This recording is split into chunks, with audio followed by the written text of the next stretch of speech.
Garis lurus kuambil agar Majapahit menemukan kejelasan. Perubahan kadang membawa sesuatu yang melukai.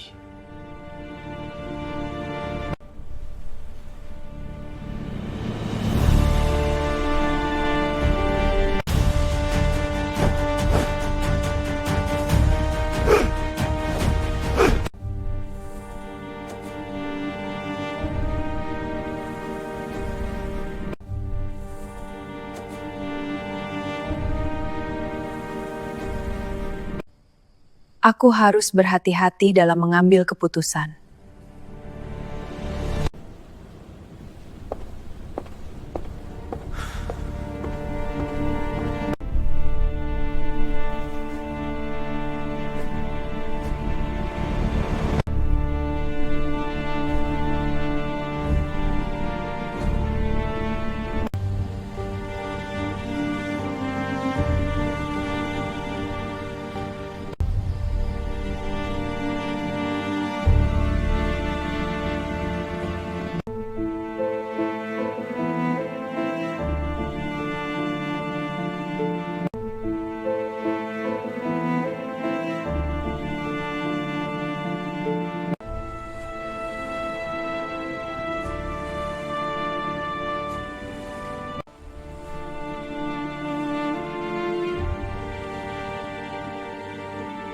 Majapahit akhirnya memilih kejelasan. Dan sejak saat itu, tidak semua orang bisa berdiri tanpa terluka. Karena kebenaran tidak selalu datang sebagai penyelamat. Kadang, ia datang sebagai pisau. Memotong kepentingan lama, mengoyak kenyamanan, dan memaksa semua orang menerima satu hal pahit. Tidak semua bisa ikut melangkah ke depan.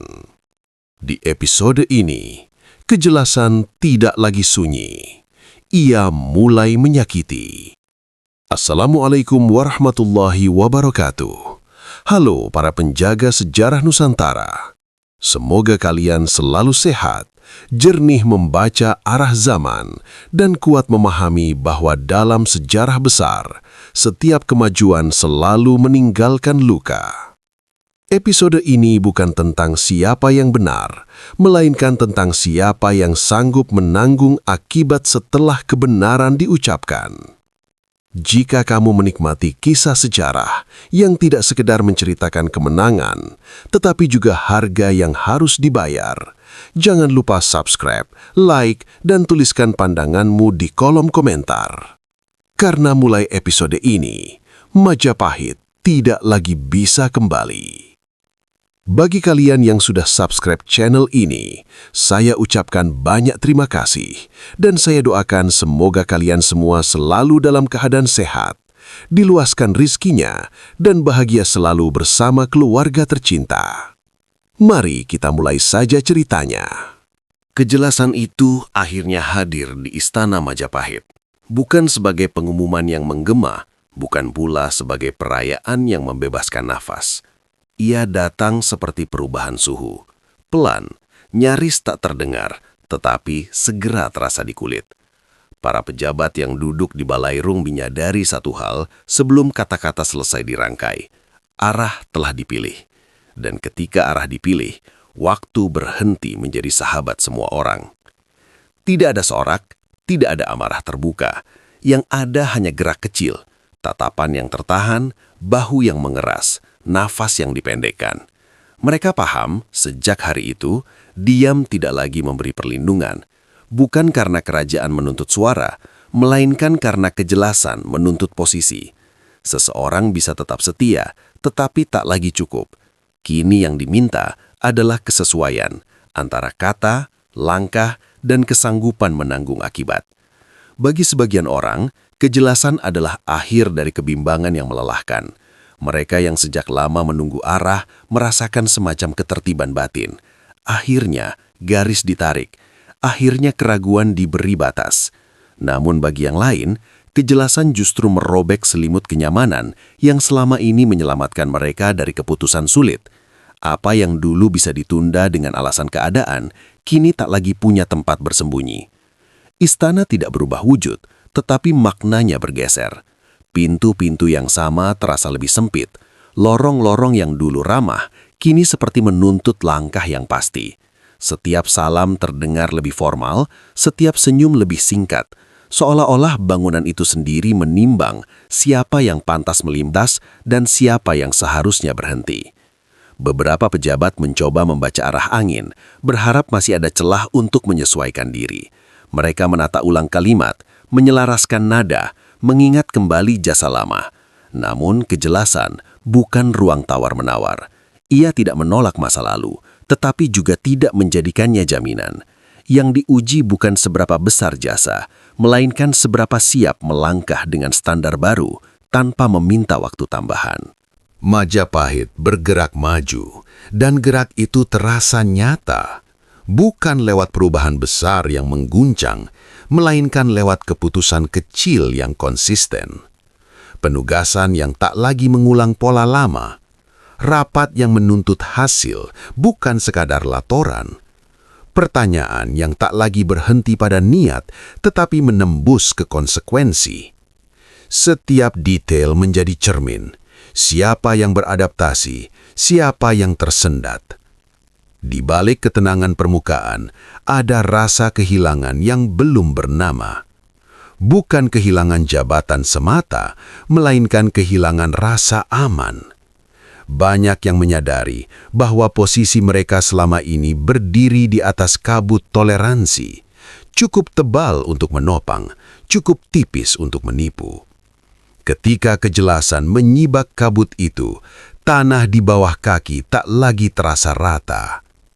Ada yang memilih pergi dengan kepala tegak, menyimpan luka sebagai harga dari perubahan zaman. Ada pula yang bertahan sambil memendam kepahitan, berharap waktu akan melunakkan ketegasan arah. Namun ada juga yang terdiam, tak mampu memutuskan, dan justru di sanalah kejelasan paling menyakitkan. Karena di Majapahit yang baru, ketidakmampuan memilih perlahan berubah menjadi pilihan yang dibuatkan. Di sudut-sudut istana, percakapan berbisik menggantikan debat terbuka. Bukan untuk menantang, melainkan untuk memahami batas. Sampai di mana kesetiaan diukur, sejauh apa keberanian dituntut. Pertanyaan-pertanyaan itu beredar tanpa jawaban tunggal, tetapi dengan satu kepastian. Kejelasan telah mengakhiri masa abu-abu. Bagi Gajah Mada, bab ini terasa seperti memasuki medan yang lebih sunyi. Bukan lagi medan gagasan, melainkan medan akibat. Ia tahu setiap langkah ke depan akan dibaca sebagai keputusan, bahkan ketika ia memilih untuk tidak mengucapkan apapun. Nama dan niatnya akan ditautkan pada perubahan, entah adil atau tidak, dan ia menerimanya bukan dengan gegap gempita, melainkan dengan kesiapan yang menguras tenaga. Di sisi lain, Tribuana Wijaya Tunggadewi memandang istana dengan mata seorang pemimpin yang sadar akan harga. Ia mengerti, kejelasan yang ia izinkan bukanlah pedang yang memilih korban, melainkan garis yang memaksa semua orang mengukur diri. Ia tidak menutup mata pada luka yang muncul. Ia hanya menolak menyamarkannya sebagai kesalahpahaman. Baginya, masa depan kerajaan tidak bisa dibangun di atas kebingungan yang dipelihara. Hari-hari berikutnya mengukuhkan perasaan itu. Tidak ada ledakan, tidak ada keruntuhan mendadak. Yang ada adalah penyaringan alami, perlahan, tegas, dan tak terhindarkan. Mereka yang sanggup bergerak dengan irama baru menemukan pijakan. Mereka yang tak mampu tertinggal bukan karena dikeluarkan, tetapi karena arah telah menjauh. Majapahit tidak menjadi kejam, ia menjadi jelas, dan justru di sanalah rasa perih bersemi. Kejelasan menyingkap perbedaan antara keinginan dan kesanggupan, antara kesetiaan dan kesiapan. Ia memaksa setiap orang berdiri di hadapan cermin yang jujur, cermin yang tidak memuji, tidak pula mengutuk. Menjelang senja, ketika bayang-bayang pilar memanjang di lantai balairung, satu kesadaran mengendap di benak banyak orang. Bertahan di Majapahit kini berarti menerima perjalanan yang lebih sempit. Jalur itu lurus, tetapi menuntut keseimbangan. Setiap langkah salah akan terasa, dan tak ada lagi kabut untuk menyamarkannya. Bab ini tidak ditutup dengan keputusan tunggal, melainkan dengan perubahan suasana yang menetap. Kejelasan telah menjadi udara baru yang dihirup kerajaan, menyegarkan bagi sebagian, menyesakkan bagi yang lain. Dan sejak saat itu, semua orang paham, masa depan Majapahit tidak lagi ditentukan oleh siapa yang paling lama bertahan, melainkan oleh siapa yang paling siap menanggung konsekuensi. Keputusan-keputusan itu tidak datang sebagai palu yang menghantam meja sidang. Ia hadir seperti daftar yang dibacakan tanpa intonasi, ringkas, tertib, dan tak memberi ruang bagi tafsir emosional. Namun justru karena itulah ia melukai. Di Istana Majapahit, setiap kata yang diucapkan dengan tenang memiliki bobot yang lebih berat daripada teriakan. Tidak ada ancaman, tidak ada peringatan keras. Yang ada hanyalah penataan ulang. Dan penataan ulang selalu berarti ada yang bergeser, ada yang kehilangan pusat pijakan. Penugasan baru diumumkan seolah rutinitas. Nama-nama disebut tanpa penekanan. Wilayah ditata kembali, kewenangan dirapihkan, jalur pelaporan dipersingkat. Namun bagi mereka yang mendengar, tiap kalimat terasa seperti menggeser batu nisan lama. Peran-peran yang selama ini menjadi identitas perlahan dilarutkan ke dalam istilah yang lebih umum. Jabatan tidak dicabut, tetapi dipersempit. Pengaruh tidak disangkal, tetapi dibatasi. Dan di antara jeda-jeda itu, luka mulai menemukan bentuknya. Bagi sebagian pejabat, rasa sakit muncul bukan karena kehilangan kuasa, melainkan karena kehilangan makna. Mereka telah lama mengikatkan diri pada peran tertentu, menganggapnya sebagai bukti pengabdian. Ketika peran itu disederhanakan, seolah-olah masa lalu mereka diringkas menjadi catatan kaki. Tidak ada yang mengatakan jasa mereka tak berarti, tetapi tidak ada pula yang menjadikannya alasan untuk tetap berada di pusat.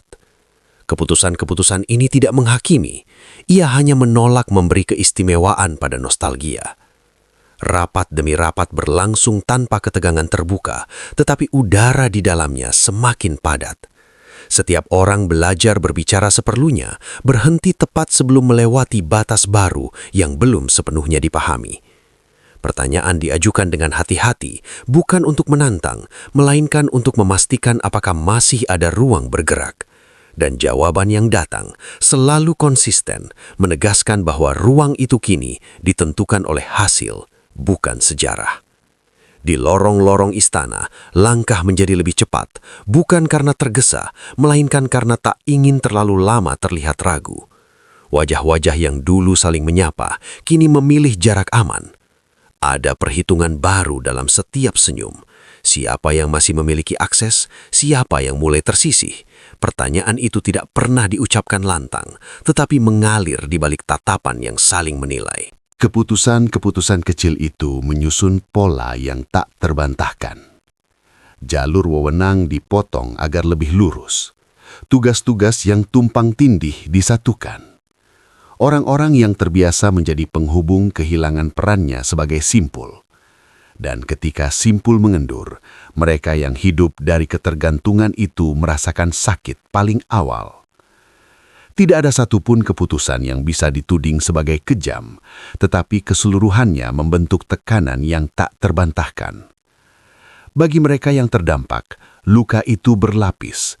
Ada luka praktis, berkurangnya pengaruh, terbatasnya ruang gerak. Ada luka simbolik, rasa tak lagi dibutuhkan. Dan ada luka terdalam yang jarang diakui, perasaan ditinggalkan oleh arah yang dulu mereka dukung dalam diam. Mereka bukan penentang, mereka hanya terlambat menyesuaikan diri. Namun kejelasan tidak memberi diskon pada keterlambatan. Nama Gajah Mada mulai dibicarakan dalam nada yang berbeda, bukan sebagai penggagas, melainkan sebagai penanda. Setiap keputusan yang terasa menyakitkan dengan cepat dikaitkan padanya.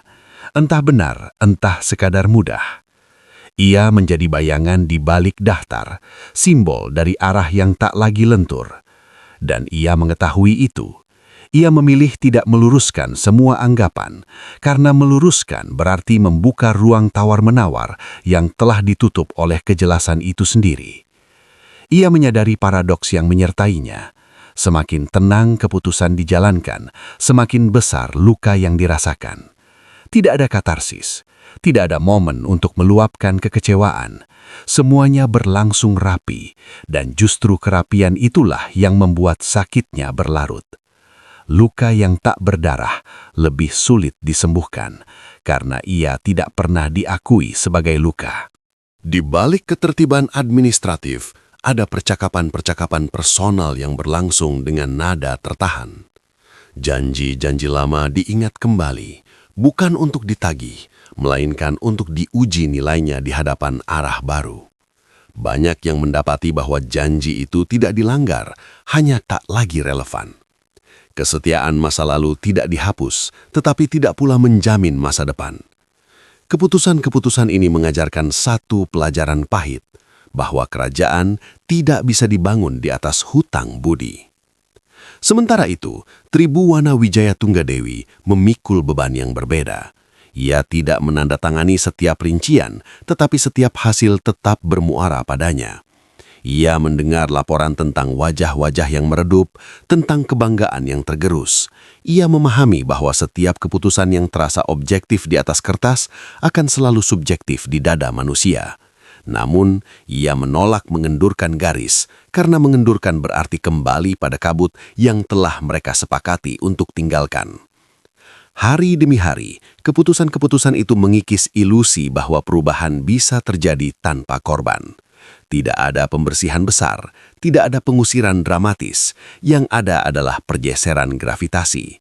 Pusat bergerak, dan siapapun yang tidak menyesuaikan akan merasakan tarikan yang melemah. Beberapa mencoba bertahan dengan cara lama, mengandalkan jaringan, menunda laporan, memperlambat arus. Namun, kejelasan bekerja seperti air yang menemukan celah. Ia mengalir melewati hambatan dan menyingkapnya perlahan. Luka mulai tampak dalam bentuk yang lebih halus, nada bicara yang berubah, antusiasme yang menguap, loyalitas yang tetap diucapkan, tetapi kehilangan kehangatan. Ini bukan pembangkangan, ini kelelahan. Keputusan-keputusan itu menuntut energi baru, energi yang tidak semua orang miliki. Dan ketika energi habis, yang tersisa hanyalah kepatuhan mekanis yang rapuh. Di satu sisi, Majapahit menjadi lebih efisien. Roda bergerak tanpa banyak gesekan. Namun di sisi lain, ada kesunyian yang tumbuh. Kesunyian orang-orang yang merasa tak lagi didengar, meski tak pernah diminta untuk diam. Mereka tidak melawan, mereka menunggu. Dan penantian semacam ini seringkali lebih berbahaya daripada perlawanan terbuka, karena ia mengumpulkan perasaan tanpa saluran. Keputusan-keputusan ini mengajarkan kerajaan untuk membedakan antara rasa kasihan dan tanggung jawab. Mengalah pada luka berarti menunda masa depan. Mengabaikannya berarti menciptakan dendam.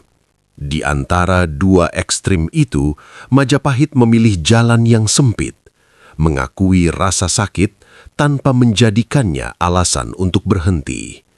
Jalan ini tidak ramah, tetapi jujur. Menjelang akhir bab ini, satu kenyataan tak terbantahkan muncul. Kejelasan telah mengubah cara orang memaknai keadilan.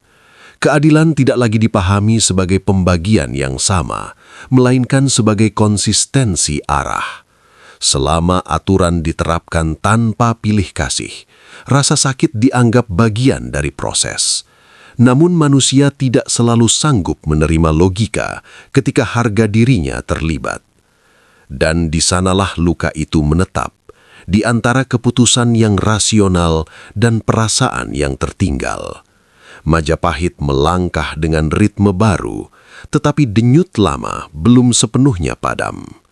Keputusan-keputusan ini mungkin diperlukan, mungkin tak terelakkan.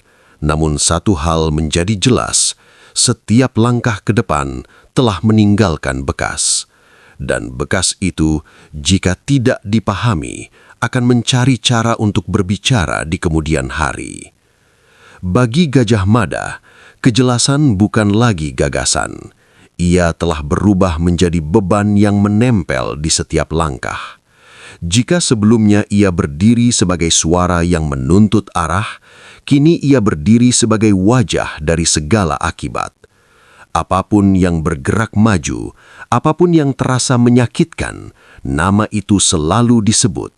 Kadang dengan hormat, lebih sering dengan kepahitan yang tertahan. Ia menyadari perubahan itu sejak awal. Nada orang-orang di sekelilingnya tidak lagi sama. Mereka tetap menunduk, tetap memanggilnya dengan gelar, tetap menjaga tata krama. Namun di balik semua itu, ada jarak baru yang tak kasat mata. Jarak antara orang yang membawa arah dan orang-orang yang harus hidup dengan arah tersebut. Dan jarak semacam ini tidak bisa dijembatani dengan penjelasan. Setiap keputusan yang dijalankan atas nama keteraturan baru seolah menemukan jalannya sendiri untuk kembali kepadanya. Jika sebuah penugasan dipersempit, ia dianggap penggagasnya. Jika sebuah kewenangan dibatasi, ia disebut dalangnya.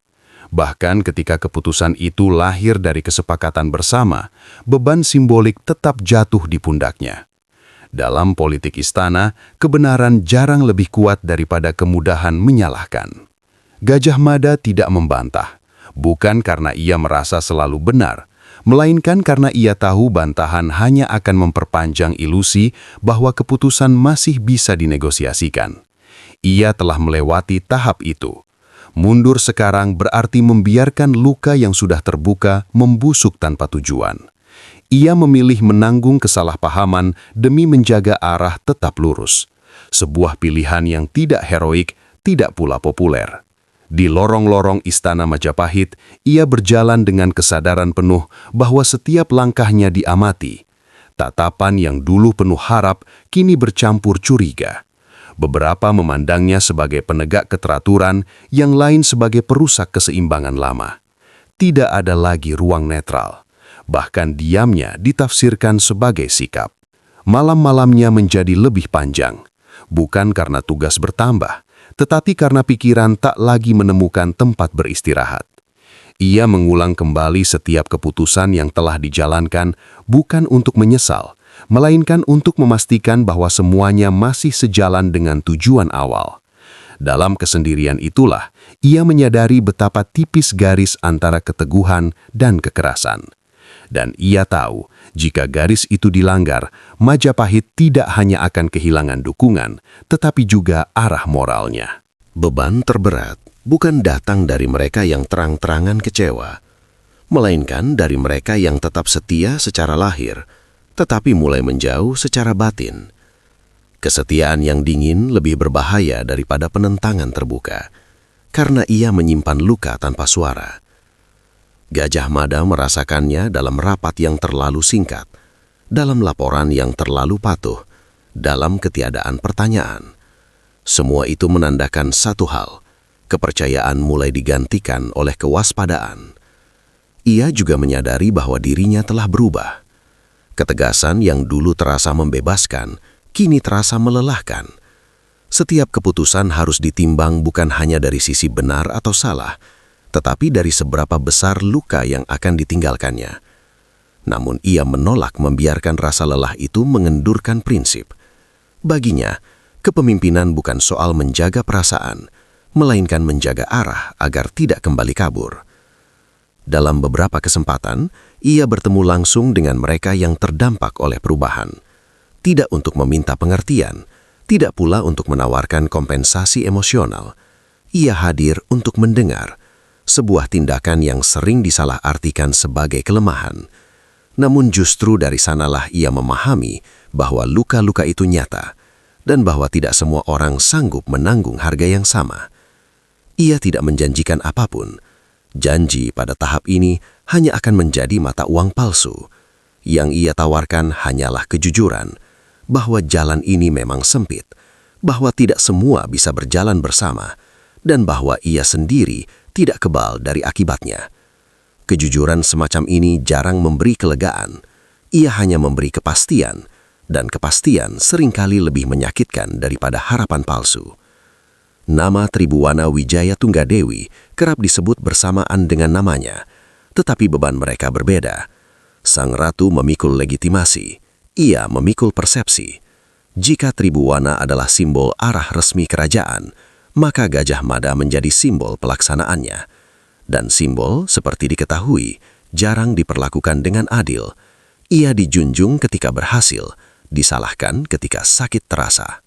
Di satu titik, ia menyadari bahwa keberanian kini tidak lagi diukur dari kemampuan berbicara lantang, melainkan dari kesanggupan berdiri tanpa pembelaan.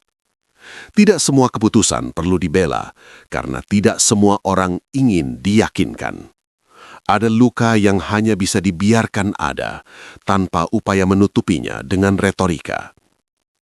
Bab ini menjadi masa di mana Gajah Mada belajar menerima kesendirian sebagai bagian dari kepemimpinan. Ia tidak lagi mencari persetujuan luas, hanya kesesuaian dengan arah yang telah dipilih. Ia tahu, sejarah tidak akan mencatat detail perasaannya. Sejarah hanya akan melihat hasil. Namun ia juga tahu, tanpa menanggung beban ini sekarang, hasil itu tidak akan pernah ada. Majapahit bergerak dengan langkah yang semakin pasti, tetapi bayangan di belakangnya memanjang. Dan di antara bayangan itu berdiri seorang manusia, bukan legenda, bukan simbol sempurna, melainkan seseorang yang memilih menanggung kebencian agar kerajaan tidak kembali tersesat. Keberanian pada tahap ini tidak lagi gemilang. Ia sunyi, ia berat, dan ia terus berjalan meski tahu bahwa semakin jauh melangkah, semakin sedikit orang yang bisa menemani. Bagi Tribuwana Wijaya Tunggadewi, kejelasan tidak pernah datang sebagai kemenangan. Ia hadir sebagai beban yang dipikul tanpa tepuk tangan. Sejak arah kerajaan ditegaskan, Ratu Majapahit memahami satu hal yang jarang disadari para penguasa. Keputusan yang benar belum tentu membuat pemimpinnya dicintai. Justru di sanalah ujian dimulai, ketika cinta perlahan berubah menjadi jarak, dan jarak menjadi kesunyian yang harus diterima tanpa keluhan. Di dalam istana Majapahit, wajah Tribuwana tetap tenang. Ia duduk di singgasana dengan sikap yang tak berubah, suara yang terjaga, dan kata-kata yang terukur. Namun di balik ketenangan itu, ada pergulatan yang tak pernah dipertontonkan. Setiap laporan tentang perubahan wewenang, setiap kabar tentang pejabat yang merasa tersingkir, sampai ke telinganya bukan sebagai angka, melainkan sebagai kisah manusia yang kehilangan pijakan. Ia tahu, sebagian luka itu lahir dari keputusannya sendiri, bukan karena ia menciptakan kebijakan satu persatu, melainkan karena ia mengizinkan kejelasan itu terjadi. Dalam struktur kerajaan, izin ratu adalah nafas bagi setiap perubahan. Tanpanya, semua hanya wacana. Dengan izinnya, segala sesuatu menjadi nyata, dan realitas selalu membawa akibat yang tak bisa disaring sepenuhnya. Tribuwana memahami perbedaan antara belas kasih dan keraguan. Belas kasih adalah kemampuan melihat luka tanpa mengingkari arah. Keraguan adalah menarik kembali keputusan demi menghindari rasa sakit. Ia menolak yang kedua, meski harus menanggung harga dari yang pertama. Baginya, masa depan Majapahit tidak boleh digadaikan untuk ketenangan sesaat. Sejarah terlalu sering menunjukkan bahwa kebimbangan di puncak kekuasaan melahirkan kekacauan di bawahnya. Hari-hari berlalu dengan ritme yang sama, tetapi maknanya berubah. Setiap audiensi terasa lebih berat. Setiap permohonan yang datang membawa lapisan emosi yang harus ia saring dengan cermat. Ada yang datang dengan keluhan tersirat, berharap ratu akan membuka celah. Ada pula yang datang dengan kepatuhan kaku, menunggu tanda bahwa arah ini masih bisa dilunakkan. Tribuana mendengar semuanya, namun jawabannya konsisten. Tidak mengeras, tidak melembek. Konsistensi itulah yang perlahan membangun jarak. Kesunyian menjadi ruang refleksi yang tak terhindarkan. Di waktu-waktu ketika istana meredah dan hanya cahaya pelita yang tersisa, ia menimbang kembali makna kepemimpinan. Dulu, kepemimpinan terasa sebagai kemampuan merangkul. Kini, ia terasa sebagai kemampuan bertahan. Bertahan dari kesalahpahaman, dari kekecewaan orang-orang yang dulu setia, dari bisikan bahwa perubahan ini terlalu cepat, terlalu tegas. Ia tidak menyesali arah yang dipilih, namun ia mengakui luka yang ditimbulkannya. Pengakuan itu tidak diucapkan di hadapan umum, karena mengucapkannya akan dibaca sebagai keraguan. Ia menyimpannya sebagai kesadaran pribadi, bahwa setiap kemajuan menuntut pengorbanan, dan pengorbanan itu seringkali ditanggung oleh mereka yang tidak tercatat sebagai pahlawan. Hubungannya dengan Gajah Mada pun memasuki fase baru. Tidak ada konflik terbuka, tidak pula perbedaan tujuan.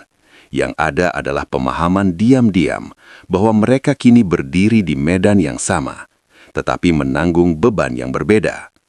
Gajah Mada menanggung persepsi publik, Tribuana menanggung legitimasi sejarah. Jika ia goyah, seluruh arah akan dipertanyakan. Jika ia terlalu lunak, kejelasan akan kembali menjadi kabur.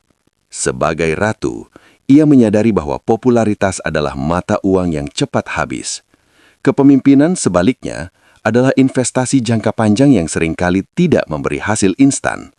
Ia memilih yang kedua, meski harus menerima bahwa namanya mungkin akan disebut dengan nada yang lebih dingin. Bagi Tribuana, ditakuti karena keteguhan lebih baik daripada dicintai karena kebimbangan. Namun luka itu tetap ada. Ia hadir dalam mimpi-mimpi yang terpotong, dalam jeda sebelum mengambil keputusan berikutnya, dalam keheningan saat ia menatap halaman istana yang mulai gelap. Luka yang tak terucap ini bukan tanda kelemahan, melainkan bukti bahwa ia masih manusia, bahwa di balik simbol ratu ada kesadaran akan dampak setiap pilihan. Bab ini tidak diakhiri dengan pernyataan tegas atau tindakan dramatis.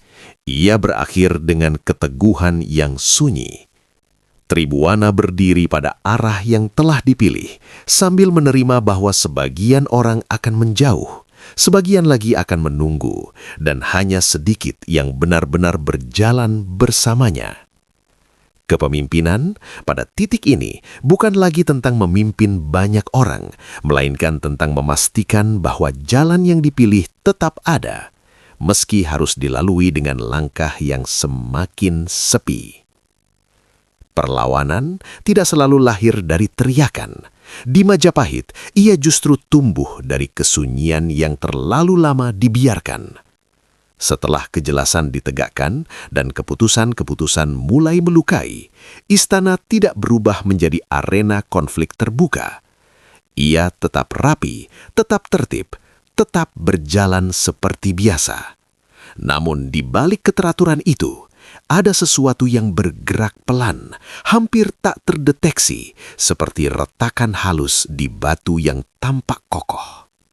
Benih perlawanan itu tidak lahir dari kebencian langsung, melainkan dari rasa tidak diakui. Mereka yang tersisih tidak menganggap diri mereka musuh kerajaan.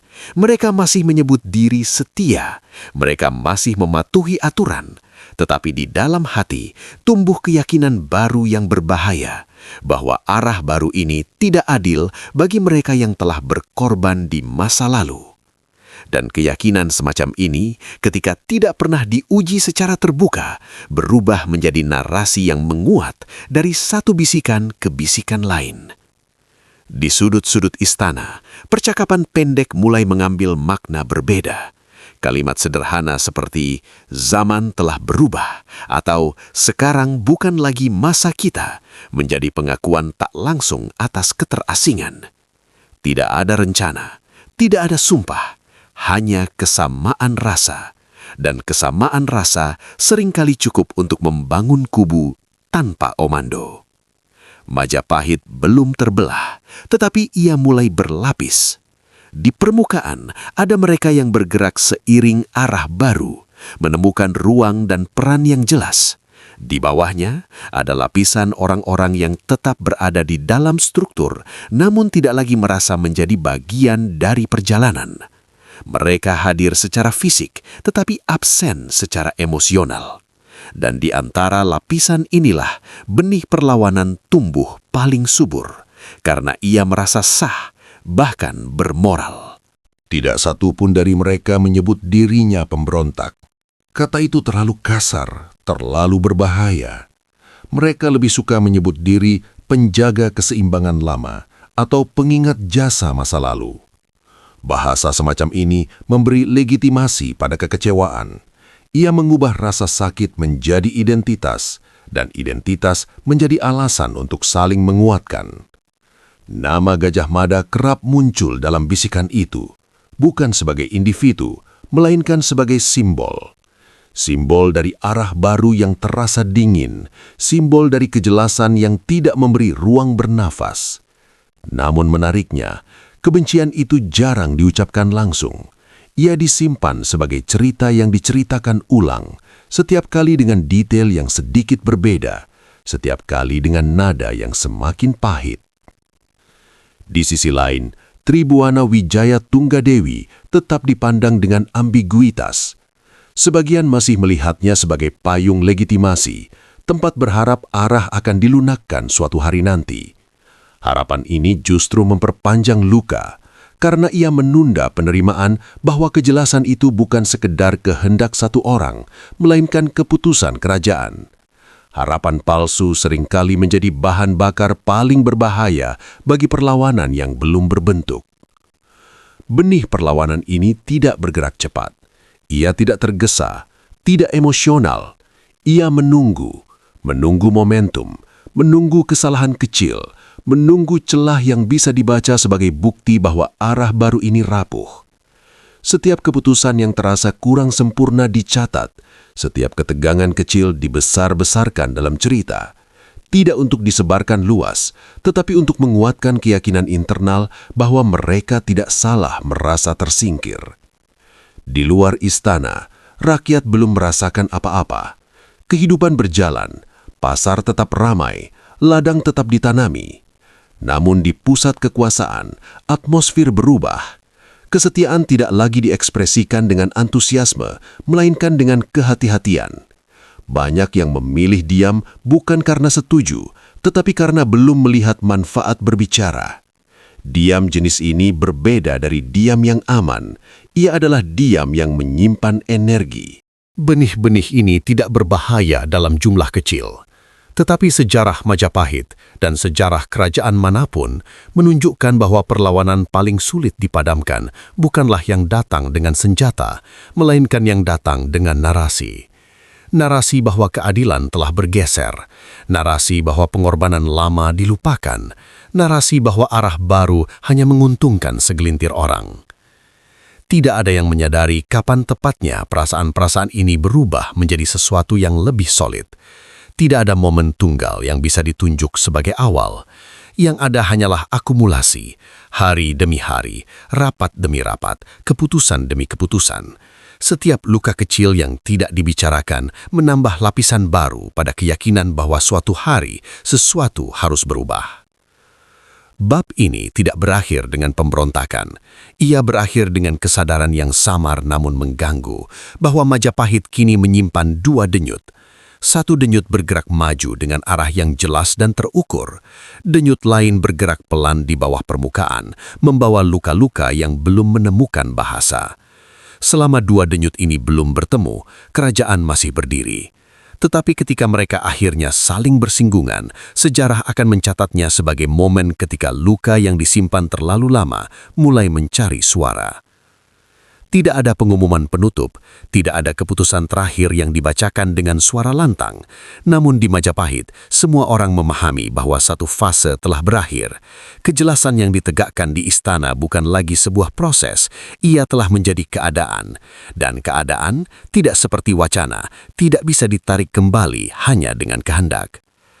Majapahit kini berjalan di jalur yang lebih lurus, tetapi juga lebih sempit. Setiap langkah terasa pasti, sekaligus beresiko. Mereka yang masih berada di dalam lingkaran kekuasaan menyadari bahwa tidak ada lagi ruang untuk berpura-pura menunggu. Pilihan telah dibuat, dan pilihan itu menuntut konsekuensi yang tidak bisa dibagi rata. Kesadaran ini tidak datang sekaligus. Ia meresap perlahan, seperti kabut pagi yang menutupi halaman istana. Orang-orang datang menjalankan tugas seperti biasa, tetapi dengan pemahaman baru bahwa apapun yang mereka lakukan kini akan dibaca sebagai sikap. Bahkan ketidakterlibatan pun akan diartikan sebagai posisi. Di Majapahit yang lama, diam bisa menjadi perlindungan. Di Majapahit yang baru, diam adalah pernyataan. Bagi sebagian orang, ini adalah kelegaan. Tidak ada lagi kebimbangan, tidak ada lagi permainan ganda. Mereka yang siap melangkah merasa akhirnya dapat bekerja tanpa harus menebak arah angin. Namun bagi yang lain, kejelasan ini terasa seperti pintu yang tertutup perlahan, bukan dengan dentuman, melainkan dengan bunyi halus yang menandakan akhir dari kemungkinan. Istana menjadi tempat yang sunyi dengan cara yang berbeda. Bukan sepi karena ditinggalkan, melainkan sepi karena setiap kata ditimbang sebelum diucapkan. Percakapan tidak lagi mengalir, ia dipilih. Candaan tidak lagi spontan, ia disaring. Semua orang menyadari bahwa fase ini bukan tentang membangun kesan, melainkan tentang memastikan langkah. Di tengah suasana itu, Gajah Mada berdiri sebagai figur yang paling merasakan beratnya titik tanpa balik. Ia tahu sejak awal bahwa kejelasan selalu menutup pintu di belakangnya. Namun kini ia benar-benar merasakannya. Tidak ada lagi ruang untuk menarik diri tanpa merusak arah yang telah terbentuk. Mundur bukan hanya berarti kegagalan pribadi, tetapi kebingungan struktural yang bisa menyeret banyak orang ke dalamnya. Ia menerima kenyataan itu dengan ketenangan yang lahir dari kelelahan panjang. Keberanian pada tahap ini tidak lagi terasa seperti api. Ia lebih mirip bara, tidak menyala terang, tetapi cukup hangat untuk terus membakar. Ia tidak lagi mencari pembenaran, tidak pula menunggu pengakuan. Yang tersisa hanyalah komitmen untuk menjaga agar jalur yang sempit ini tidak runtuh di tengah jalan. Sementara itu, Tribuwana Wijaya Tunggadewi memandang keadaan dengan kesadaran seorang pemimpin yang tahu bahwa sejarah tidak mengenal kata seandainya. Ia tidak bisa membatalkan apa yang telah disahkan tanpa mengirimkan pesan bahwa keteguhan hanyalah sementara. Dan pesan semacam itu akan lebih melukai Majapahit daripada segala luka yang sudah terjadi. Sebagai ratu, ia memahami bahwa titik tanpa balik bukanlah kutukan, melainkan prasyarat bagi perubahan yang nyata. Selama selalu ada jalan kembali, tidak ada yang benar-benar maju. Maka ia memilih untuk berdiri pada keputusan itu, meski tahu bahwa sebagian orang akan mengingatnya sebagai awal dari rasa kehilangan, bukan sebagai penjamin masa depan. Hari-hari berikutnya berlalu tanpa gejolak besar, dan justru di sanalah letak kegentingannya. Tidak ada konflik terbuka yang bisa diselesaikan dengan cepat. Tidak ada musuh jelas yang bisa ditunjuk. Yang ada hanyalah luka-luka yang hidup berdampingan dengan keteraturan. Luka yang tidak berdarah tetapi juga tidak sembuh. Majapahit pada fase ini menjadi kerajaan yang dewasa dengan cara yang menyakitkan. Ia berhenti memanjakan semua pihak. Ia berhenti mencari kesepakatan semu. Ia menerima bahwa kemajuan berarti memilih dan memilih berarti meninggalkan. Tidak semua orang bisa ikut melangkah ke depan, bukan karena mereka jahat atau salah, tetapi karena arah telah berubah dan tidak semua kaki siap mengikutinya. Kesadaran kolektif ini menimbulkan ketegangan yang dingin. Orang-orang yang masih bertahan tahu bahwa perjalanan ke depan akan semakin berbahaya, bukan karena ancaman dari luar, melainkan karena luka dari dalam yang belum menemukan jalan keluar.